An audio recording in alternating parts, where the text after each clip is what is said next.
حضرت مولانا حامد صاحب.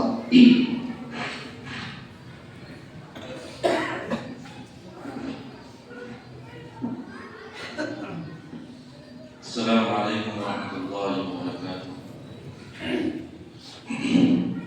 الحمد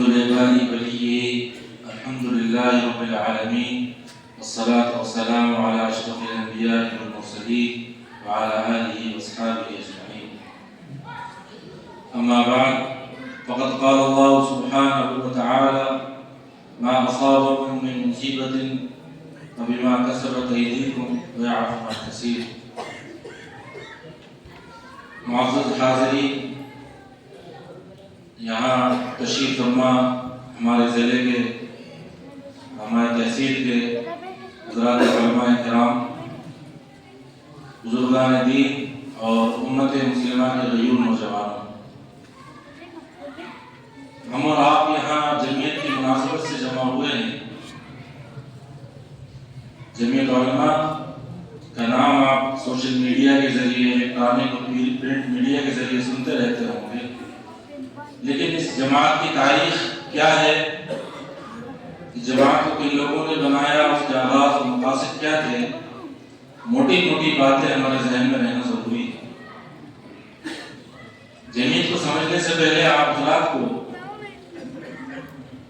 حضرت شیخ الہند مولانا محمود حسن دیوبندی رحمۃ اللہ علیہ کو سمجھنا پڑے گا. حضرت مولانا محمود حسن دیوبندی رحمۃ اللہ علیہ 1851 میں آپ کی ولادت ہے، اور دارالعلوم دیوبند جب قائم ہوا اس کے آپ پہلے صدر، پہلے طالب علم. آپ کا نام بھی محمود، آپ کے استاد کا نام بھی محمود. اور اس مدرسے کی شروعات ہوئی ایک انار کے درخت سے. جو حضرات یہاں سے گئے ہوں گے انہوں نے دیکھا ہوگا انار کے درخت ابھی 2006-07 تک وہاں موجود تھا جب ہم وہاں پڑھا کرتے تھے، لیکن لوگوں نے اس کو ایک برکت کا پیڑ سمجھ لیا. لوگ اس میں سے پتے توڑ توڑ کر لے جاتے تھے. دارالعلوم دیوبند کی انتظامیہ کو جب یہ معلوم ہوا کہ اس پیڑ کے ذریعے سے بدعت پنپ رہی ہے اور بدعت جنم لے رہی ہے، تو دارالعلوم دیوبند یا اس کے دنیا کے اندر پھیلے ہوئے فرزندان کبھی اس بات کو تسلیم نہیں کر سکتے، قبول نہیں کر سکتے کہ ہمارے موجودگی میں بدعت پھیلے اور پنپے. فوراً انتظامیہ نے اس پیڑ کو کٹوا دیا. وہ پہلا درخت انار کا بالوں یعنی 150 سال ہونے کو جا رہا ہے تقریباً، اتنا پرانا درخت وہ موجود تھا مسجد چھتا کے احاطے میں. حضرت مولانا محمود صاحب نے وہاں علم حاصل کیا. اس کے بعد آپ نے درس و تدریس کا کام شروع کیا، مختلف کتابیں لکھی، اور ایک آپ کا مشہور ترجمہ ہے، ترجمہ شیخ الہند کے نام سے، جن حضرات نے پڑھا ہوگا جانتے ہوں گے. وہ حضرت کا لکھا ہوا ترجمہ ہے. حضرت رحمۃ اللہ علیہ اتنی بڑی شخصیت تھے کہ جتنے بڑے بڑے علماء اور شاگرد حضرت کی درسگاہ سے نکلے، شاید ہی کسی درسگاہ سے نکلے ہوں. سر فہرست شیخ الاسلام والمسلمین حضرت مولانا سید حسین احمد مدنی رحمۃ اللہ علیہ، یہ آپ کے شاگرد رشید تھے، اجلہ تلامذہ میں سے تھے. اس کے بعد حضرت مولانا انور شاہ کشمیری رحمۃ اللہ علیہ، جو متعدد علوم معارف کے امین تھے. اسی طرح مولانا عبید اللہ سندھی رحمۃ اللہ علیہ، اور جماعت تبلیغ کے بانی حضرت مولانا الیاس صاحب کاندبی رحمۃ اللہ علیہ. تو حضرت شیخ الہند کے جو شاگرد تھے وہ اپنے آپ میں ایک تحریک اور ایک جماعت تھے، چھوٹے موٹے لوگ نہیں تھے. جماعت علماء جس کے عنوان میں ہم یہاں جمع ہوئے ہیں، اس کے بانی حضرت مفتی کفایت اللہ صاحب رحمۃ اللہ علیہ، وہ بھی حضرت شیخ الہند رحمۃ اللہ علیہ کے شاگرد تھے. حضرت شیخ الہند رحمۃ اللہ علیہ نے ملک کی آزادی کے لیے تحریکیں چلائی. سب سے معروف اور مشہور تحریک آپ کی جو تھی تحریک ریش الرمال تھی. 2013 میں کی اس تحریک کے نام پر ایک یادگار ٹکٹ بھی جاری کیا، آپ حضرات کو پتہ ہے کہ نہیں؟ افسوس کا مقام یہ ہے کہ ہمیں ہمارے علماء کی تاریخ نہیں معلوم، ہم ہمارے علماء کی شخصیات سے واقف نہیں ہیں۔ ہم گاندھی جی کو جانتے ہیں، نہرو جی کو جانتے ہیں، بھگت سنگھ کو جانتے ہیں، لیکن اس ملک کو آزاد کرانے والے جو ہمارے علماء تھے، جن کو پھانسی کو چڑھایا گیا، جن کو شہید کیا گیا، جن کے گردنیں کاٹ کے پیڑوں درختوں پہ ٹانگ دی گئی، ہمیں ان کی تاریخ کا پتہ نہیں ہے۔ میں تو یہ کہتا ہوں کہ ہم جس طرح سیرت النبی کے جلسے کرتے ہیں، اس طرح سے آزادی کے اوپر ہمارے یہاں پروگرام ہونا چاہیے، اور ان پروگراموں میں ہمارے اکابر کی تاریخ کو سامنے آنا چاہیے۔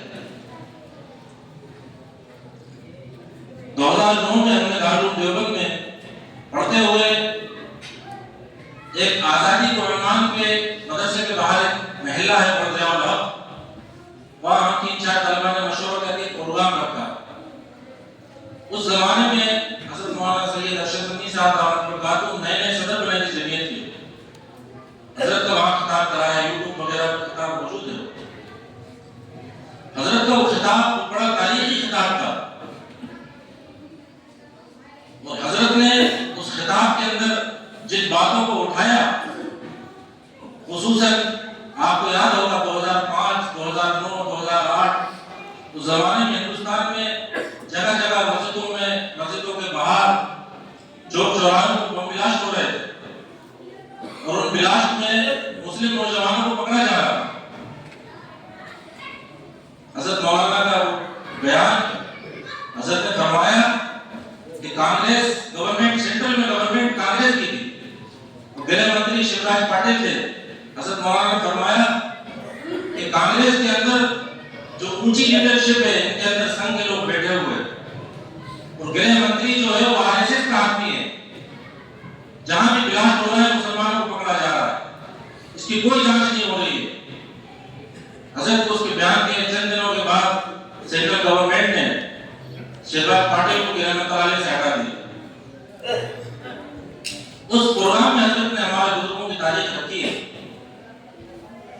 شیخ الہند رحمۃ اللہ علیہ جن میں ذکر کر رہا تھا آپ سے،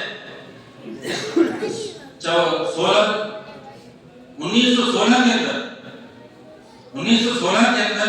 انگریزوں نے آزادی کی تحریک چلانے کے جرم میں حضرت کو جیل کے اندر ڈال دیا۔ حضرت کے ساتھ حضرت کے 4 شاگرد بھی تھے، جن میں سر فہرست جو خادم خاص تھے حضرت کے شیخ الاسلام مولانا حسین احمد مدنی رحمۃ اللہ علیہ۔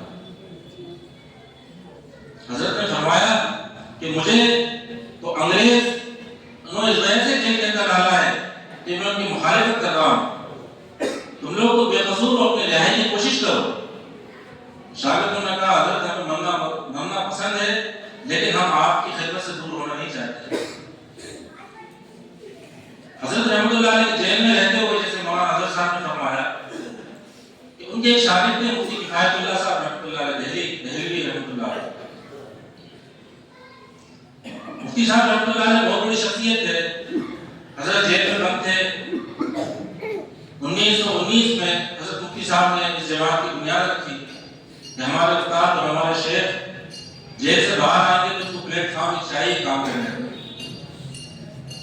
اور حضرت مفتی صاحب کو اس زمانے کے جو علماء تھے، احمد سعید دہلوی، فرنگی محلی، دیگر علماء کرام تھے، نبی فہرست تھے، ان تمام نے مل کے آخری صدر کو منتخب کیا مفتی صاحب رحمۃ اللہ علیہ۔ یعنی جمعیت کا قیام جماعت تبلیغ کے قیام سے 6 سال پہلے کا۔ ایک چند دنوں کے بعد حضرت شیخ الہند رحمۃ اللہ علیہ جیل سے چھوٹ کر آئے، پھر مشورے سے حضرت شیخ الہند رحمۃ اللہ علیہ کو مستقل طور پر صدر بنایا گیا۔ حضرت کا وصال ہو گیا 1 سال کے اندر، پھر دوبارہ سے انتخاب ہوا، اور اس انتخاب میں حضرت مفتی کفایت اللہ صاحب رحمۃ اللہ علیہ کو مستقل طور پر جمعیت علماء کا صدر بنایا گیا، اور آزادی کی جو تحریک چل رہی تھی اس تحریک کو حضرت مفتی صاحب نے آگے بڑھایا، ان کے گوشے گوشے اسکار کیے، اور انگریزوں نے ان کو ان کے ساتھ احمد سعید دہلوی رحمۃ اللہ علیہ کو آزادی کی تحریک کی پاداش میں جیل کے اندر डाल दिया। हज़रत मुफ्ती साहब मुल्क की मुख्तलिफ जेलों के अंदर रहे। हज़रत मुफ्ती साहब की शख्सियत मैंने बताया कि खुद एक जो उनके शागिर्द थे, खुद अपने आप में तहरीक थे। हज़रत मुफ्ती साहब ने फतावा लिखे, जैसा कि अभी आपने 2 दिन पहले सुना भी होगा मौलाना अशरफ नदवी साहब का बयान, मैंने एक जगह पढ़ा भी था कि हज़रत मुफ्ती साहब इतने काबिल आदमी थे कि हज़रत शेख हिंद ने एक पर्चा बनाया इम्तिहान का, उसमें जवाब देने वाले मौलाना हुसैन अहमद मदनी भी थे, शागिर्द मुफ्ती साहब भी थे। दोनों हज़रात ने अपने अपने जवाब लिखे। हज़रत शेखुल इस्लाम ने 2 सत्रों में जवाब लिखा सवाल का, और हज़रत मुफ्ती साहब ने 12 सत्रों में उसको कंप्लीट कर दिया। तो हज़रत फरमाया कि अल्लाह ताला ने उनको ऐसी सलाहियत दी थी कि बड़े बड़े मज़ामीन को वो चंद जुमलों में समेट कर रख देते थे। तो मेरे मोहतरम बुजुर्गों, दोस्तों, वक्त कम है, हम यहाँ जमीयत के उलमा में जमा हुए हैं, तो हम ये कोशिश करें यहाँ से जमीयत के पैगाम को लेकर जाए। जमीयत का पैगाम, पहला पैगाम हिफाजत इस्लाम का है। जमीयत का दूसरा पैगाम खिदमत खल्क का है। जमीयत उलमा फिरका परस्ती, तशद्दुद, नफरत, सांप्रदायिकता, इसके सब खिलाफ रही उस जमाने से।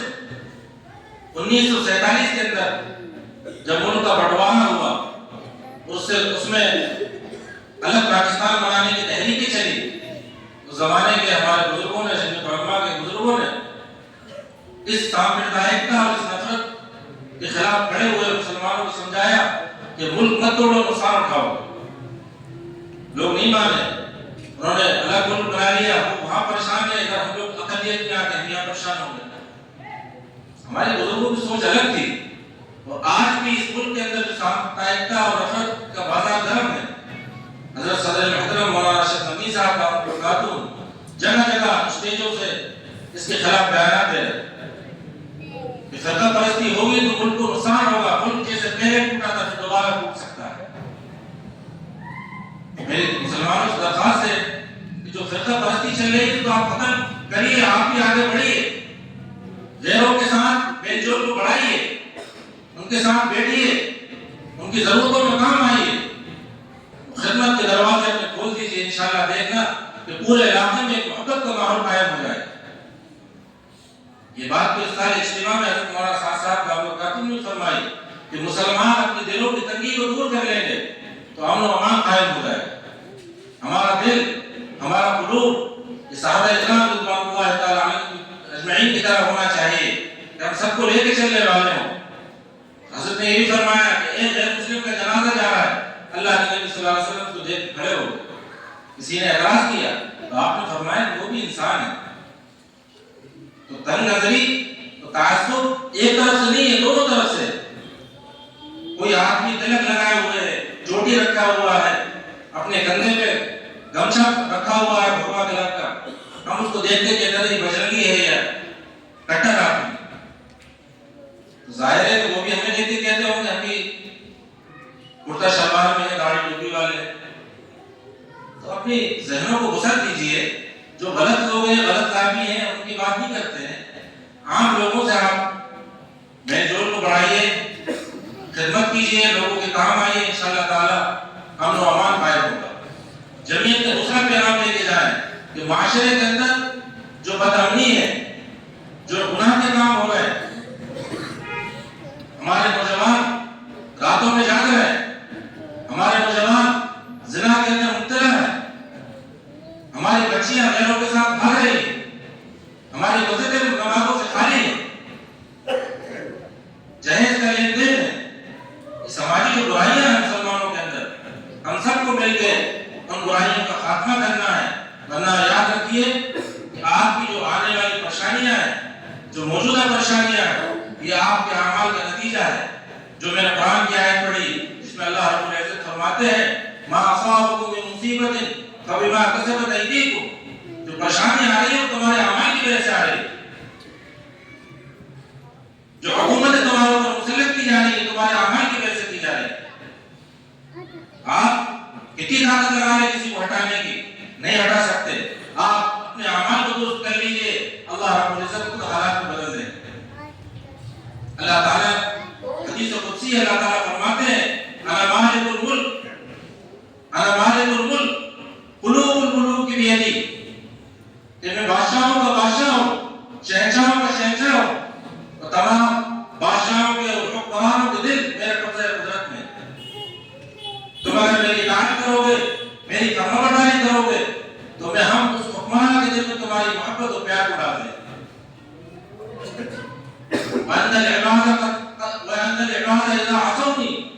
अगर बंदे मेरी नाफरमानी करेंगे तो मैं उस हुक्मरान के दिल में तुम्हारे लिए बुग़्ज़ और इनाक़ को डाल दूंगा। जालिम हुक्मरान हमारे ऊपर मुसल्लत हुए हैं। हमें अल्लाह ताला के इस इरशाद को याद रखना चाहिए कि हमारे घर में, हमारे माशरे में, हमारे कस्बे में कौन से ऐसे गुनाह हो रहे हैं जिसकी वजह से अल्लाह ताला हमसे नाराज है। तीसरा पैगाम लेके चाहिए, अपने बच्चे की तालीम और तरबियत की फिक्र कीजिए। जो स्कूलों में आपके बच्चे पढ़ रहे हैं उनकी निगरानी कीजिए। कोशिश कीजिए कि अपना खुद का स्कूल हो। स्कूल नहीं बना सकते तो मकतब को मजबूत कीजिए और वहां पर अकायद की तालीम को मजबूत कीजिए। बच्चों का अकायद ज़बानी बिना कीजिए, बिल्कुल रटा दीजिए कि आपका बच्चा मुसलमान रहे, कल को जब जवान हो तो ये अकायद की बात उसको मालूम हो कि शिर्क क्या है, बिदअत क्या है, कुफ्र क्या है। अल्लाह माफ फरमाए, हमारे बुजुर्गों ने किताबें लिखी हैं, मैं यकफुर वला यशकुर किताब, कि हम बाज़ अमाल कुफरिया ऐसे करते हैं, बाज़ अल्फाज कुफरिया ऐसे होते हैं कि हम ज़बान से बोल देते हैं लेकिन हमें एहसास नहीं होता कि हमने क्या करा। तो बच्चों को आप तालीमुल इस्लाम के अंदर अकायद वो पढ़ाएंगे, अकायद की दीगर किताबें वो पढ़ाएंगे, इंशाअल्लाह आपकी बातें मालूम होंगी। रोजाना बच्चा स्कूल से आए, रात को सोते वक्त माँ से भी कहिए और आप भी होशियार रहिए, आपके बच्चे ने आज दिन में क्या पढ़ा है, आप उसका इंटरव्यू लीजिए कि आपके टीचर ने आपसे क्या बोला। जैसी शिकायतें हैं हमारी बहुत अच्छी जाती है, हमें मालूम है स्कूलों के अंदर क्या हो रहा है। वहाँ शफीक साहब तशरीफ फरमा है सरकारी स्कूल में, टीचर वो बताते हैं स्कूलों के अंदर क्या हो रहा है, बच्चों को शिकायत आ रहा है। तो आप अपने बच्चों की निगरानी करिए। माँ पहला मदरसा है, माँ को तरबियत दीजिए। आपके पास वक्त नहीं है, माँ को समझाइए कि बच्चा क्या सीख के आता है। आपको नहीं मालूम क्या कि शिर्क या कुफ्र है। आपके इलाके में अल्हम्दुलिल्लाह उलमा किराम है, मौलाना करीम साहब है, मौलाना वाजिद साहब है, मुफ्ती उमैर साहब, इतने सारे उलमा किराम से पूछिए कि अल्फाज कहना कुफ्र है कि नहीं, ये शिर्क है कि नहीं। अमल करेंगे ना भाई इंशाअल्लाह। तो जमीयत की फिक्र है, इस्लाम माशरे की भी है, आपके बच्चों की तालीम तरबियत की भी है, और इस मुल्क में अमन और अमान को कायम करने की भी फिक्र है। जमीयत की शुरू से फिक्र ये है कि आप हिंदू और मुसलमान साथ मिलकर चलेंगे तो ये मुल्क बाकी रहेगा, इस मुल्क की हिफाजत होगी और ये मुल्क आगे बढ़ेगा। और आप लड़ाई झगड़ा करेंगे, मुल्क टूटेगा, बदअमनी फैलेगी। कभी जमीयत उलमा ने इसकी हिमायत नहीं की कि आप रोडों पर आए।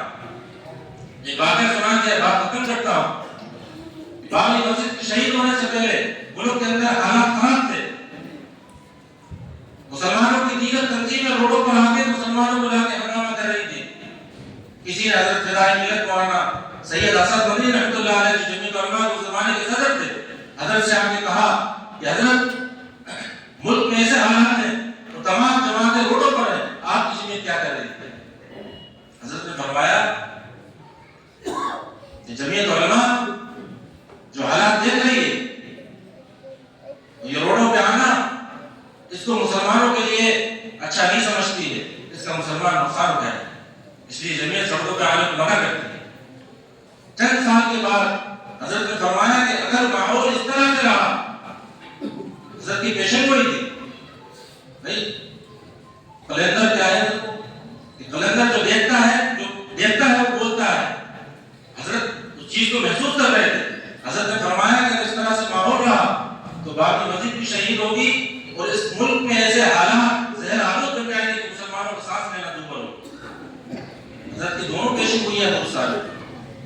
आज भी कोई मामला होता है, हमारे सदर मोहतरम हजरत मौलाना अहमद साहब भी जगह जगह इजलासों में जाके बात कहते हैं कि सड़कों पर ना आए। हमारे कायद मौलाना रशीद नदवी साहब भी कहते हैं आप कानूनी लड़ाई करिए, अल्लाह ताला ने जितना आपको मुतल्लक बनाया उतना काम कर लिया। हजरत ने उस जमाने में भी कहा था फिदाई मिलत रहमतुल्लाह अलैह ने कि आप मजबूती से बाबरी मस्जिद का केस अदालत में लड़िए, फिर उसको अल्लाह को छोड़ दीजिए। आपकी जिम्मेदारी पूरी हो गई, फिर अल्लाह का मामला और उनका मामला।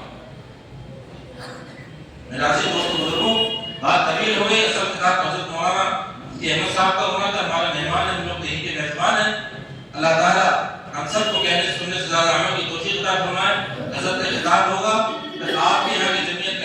ہوگا اور ہمارے جو نو منتخب ممبران ہیں ضلع کے اور ہمارے مقامی انشاءاللہ ان سب کے استقبال ہوگا۔ السلام علیکم۔